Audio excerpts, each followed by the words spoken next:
और जब मैं राजस्थान के अंदर जहां भी जा रहा हूं, मुझे देख करके आश्चर्य हो रहा है कि राजस्थान में किस प्रकार की दुर्व्यवस्था की स्थिति है। हर एक ओर लोगों में असुरक्षा का वातावरण, अराजकता, और ऐसे लगता है जैसे सरकार न होकर के कोई माफियागिरी पूरे राज्य के अंदर संचालित हो रही हो। भाइयों बहनों,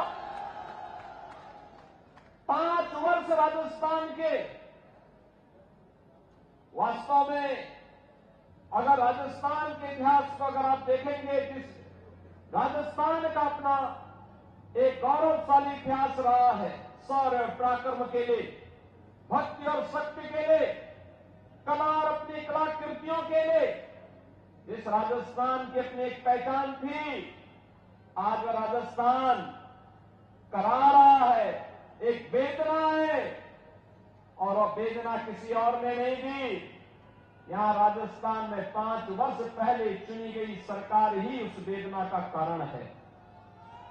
भाइयों बहनों, जहां जा रहे हैं, एक तरफ राजस्थान के अंदर अव्यवस्था, अराजकता, गुंडागर्दी, कर्फ्यू, दंगे, और दूसरी ओर अगर हम भारत का देखते हैं, पूरे देश के अंदर देखते हैं, प्रधानमंत्री मोदी जी के नेतृत्व में एक नए भारत का दर्शन होता है।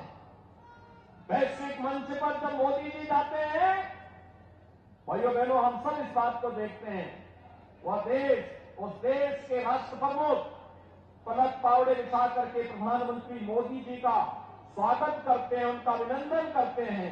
यह सम्मान केवल मोदी जी का नहीं है, यह सम्मान भारत की 142 करोड़ लोगों के गौरव को बढ़ाता है। भाइयों बहनों, देश की सीमाएं सुरक्षित नहीं है। पूरी तरह भारत अपने आप को सुरक्षित महसूस कर सकता है। भाइयों बहनों, ये नया भारत है। 2014 के पहले जो घुसपैठ होती थी, जो आतंकी वारदात होती थी, ये पूरी तरह बंद हुआ है। 2014 के बाद आप देख रहे होंगे, ये नया भारत किसी को छेड़ता नहीं है, लेकिन अगर कोई छेड़ी देता है तो उसको छोड़ता भी नहीं है। ये नया भारत है, और इस नए भारत को हम सब महसूस कर रहे हैं। भाइयों बहनों, कांग्रेस ने समस्या दी, मोदी जी के नेतृत्व में नए भारत ने समाधान दिया। आतंकवाद की समस्या कांग्रेस की देन, लेकिन धारा 370 समाप्त करके उसका समाधान मोदी जी के द्वारा दिया गया। भाइयों बहनों, देश के अंदर नक्सलवाद कांग्रेस की देन, लेकिन नक्सलवाद की समस्या का समाधान गरीब कल्याणकारी योजनाओं के माध्यम से मोदी जी ने उसका समाधान दिया। कांग्रेस ने अलगाववाद दिया, मोदी जी ने कनेक्टिविटी के माध्यम से उसका समाधान दिया। कांग्रेस ने देश के अंदर गरीबी दी, अव्यवस्था दी, अविश्वास दिया। मोदी जी ने देश के अंदर सभी लोगों को समान सुविधा का अधिकार देकर के हर व्यक्ति के सम्मान की रक्षा की। तुष्टीकरण के नाम पर कांग्रेस ने जिस प्रकार की व्यवस्था फैलाई थी, हमें आश्चर्य होता है। 2014 के पहले कांग्रेस की सरकारें एक ही बात तो करती थी, एक ही बात कहती थी कि देश के संसाधनों पर पहला अधिकार मुसलमानों का। भाइयों बहनों, देश का नागरिक कहां जाएगा? एक गरीब कहां जाएगा? एक अनुसूचित जाति का व्यक्ति कहां जाएगा? हमारा वनवासी आदिवासी कहां जाएगा? पिछड़ी जाति का व्यक्ति कहां जाएगा? अन्नदाता किसान कहां जाएगा? युवा कहां जाएंगे? महिलाएं कहां जाएंगी? और भाइयों बहनों, एक तरफ अभी आपने देखा होगा, मातृशक्ति बंधन अधिनियम के माध्यम से आदि आबादी को सम्मान देने का काम, दूसरी ओर 3 तलाक पर हमेशा के लिए ताला लगाने का काम भी ये प्रधानमंत्री मोदी जी के नेतृत्व में हुआ।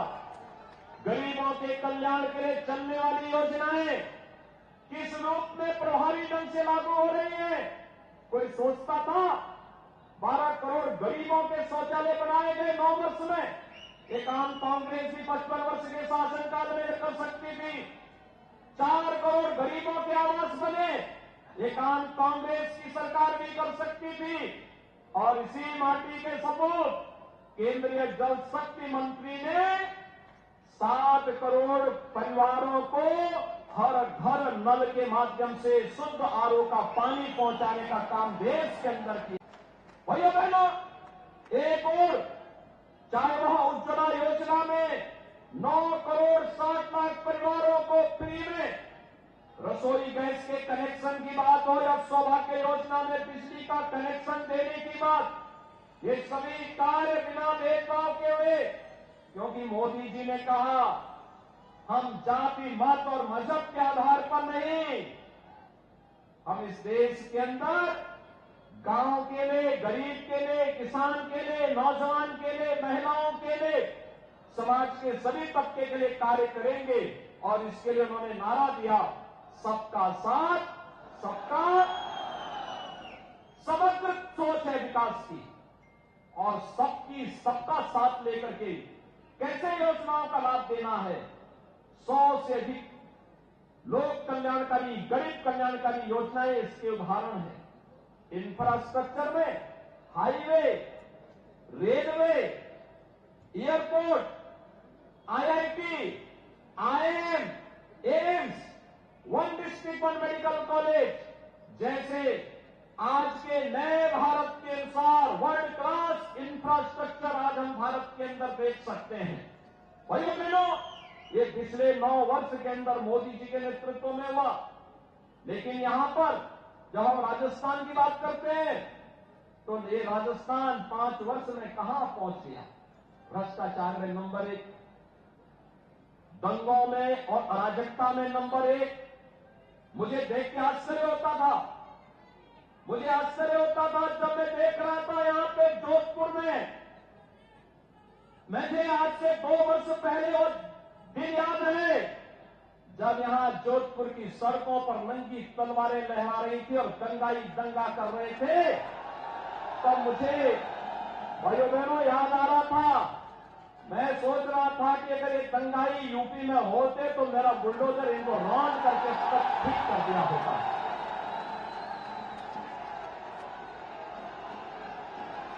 आप आश्चर्य करेंगे किस प्रकार का नव तांडव था ये। यही जोधपुर के अंदर हम देख रहे थे और सरकार मौन थी। ये वोट बैंक के नाम पर अराजकता फैलाने की चोट कब तक होगी? और यही कहने के लिए आज भाइयों बहनों मैं आपके पास आया हूं कि राजस्थान में मौजूदा सरकार भाइयों बहनों ये सुरक्षा भी नहीं दे सकती, ये सम्मान भी नहीं दे सकती, गरीबों का कल्याण भी नहीं कर सकती, विकास की योजनाओं को भी लागू नहीं कर सकती और आपकी आस्था को भी सम्मान नहीं दे सकती। रामनवमी में यहां की सरकार रोक लगाती है। मैं जिस जिले में जाता हूं वहां पे किसी न किसी संत की हत्या हो चुकी होती है। इससे पहले पूज्य संतगण मिलते हैं की बात कहते हैं कि यहां हमारे एक संत की 2 महीने पहले, 6 महीने पहले, 1 वर्ष पहले उपद्रवियों ने हत्या कर दी। सरकार कोई सुनवाई करने को तैयार नहीं। किसी भी जिले में जाओ, भरतपुर में, अलवर में, जोधपुर में, किसी भी जिले में जाओ, हर जिले में भाइयों बहनों ये सुनाई देता है। और इसीलिए आज मैं आपके पास आया हूं कि सरकार कर्फ्यू वाली सरकार है, दंगों वाली सरकार है। भाइयों बहनों ये माफियागिरी जो पनप रही है, जो अराजकता पनप रही है, जो युवाओं के भविष्य के साथ खिलवाड़ करते हुए पेपर लीक की घटनाएं लगातार राजस्थान के अंदर हो रही हैं। कुछ तो दाल में काला है।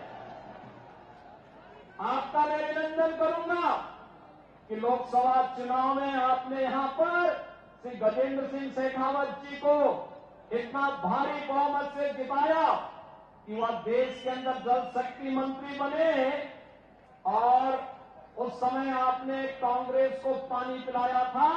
और भाइयों बहनों, देश को जल तो गजेंद्र सिंह शेखावत जी अपनी योजना से पिला रहे हैं, लेकिन मेरा आपसे अनुरोध है, याद करना, आस्था का सम्मान केवल डबल इंजन की भाजपा की सरकार ही कर सकती है। आखिर कांग्रेस के लोग कहते थे ना, जो यहां पे हमारे वरिष्ठ नेता होंगे, 1980 के दशक में जब राम जन्मभूमि आंदोलन प्रारंभ हुआ था, तब नारा लगता था, राम लला हम आएंगे, मंदिर वहीं बनाएंगे। कांग्रेस के लोग हंसते थे ना उस समय, हंसते थे उस समय कांग्रेस के लोग, कहते थे ये कैसे होगा, ये कभी नहीं हो पाएगा। हम लोग कहते थे हमारा विश्वास है ये होगा। वे हंसते थे, लेकिन हमें विश्वास था। लेकिन उनको विश्वास दिलाने के लिए हमें कुछ दिनों के लिए नारा बदलना पड़ा था। हम लोगों ने तब कहा था, रामलला हम आएंगे, पहले गुलामी का ढांचा हटाएंगे। और गुलामी का ढांचा हटा ना, और गुलामी का ढांचा हटने के बाद फिर हम लोगों ने पुराना नारा दोहराया था, रामलला हम आएंगे, मंदिर वहीं बनाएंगे। आप मुझे बताओ, इनमें से यहां पे कितने लोग हैं जिनको विश्वास है कि अयोध्या में राम मंदिर का निर्माण हो रहा है? पूरा जोधपुर ही। और मुझे बताओ, 22 जनवरी 2024 को प्रधानमंत्री मोदी जी के कर कमलों से 500 वर्षों के बाद रामलला अपने भव्य मंदिर में विराजमान होंगे। आप में से कितने लोग हैं जो अयोध्या धाम आने के इच्छुक होंगे? भाइयों बहनों, वैसे गजेंद्र सिंह शेखावत जी ने आपके वहां पहुंचाने की व्यवस्था कर दी होगी, लेकिन मेरी एक अपील है आपसे। भारतीय जनता पार्टी ने प्रोफेसर महेंद्र सिंह राठौर को सरदारपुरा से, श्री देवेंद्र जोशी को सुरसागर से और श्री अतुल बंसाली को शहर विधानसभा क्षेत्र से अपना प्रत्याशी बनाकर के आपके बीच उतारा है। तीनों प्रत्याशी हैं। शेखावत जी का इन सबके साथ पूरा सहयोग और सानिध्य है। आप इनको अपना आशीर्वाद दीजिए। सब सहमत हैं? सभी लोग सहमत हैं? भाइयों बहनों, आप इन तीनों को यहां से विजयी बना करके जयपुर भेजिए, और मैं गजेंद्र जी के साथ साथ इन तीनों प्रत्याशियों से कहूंगा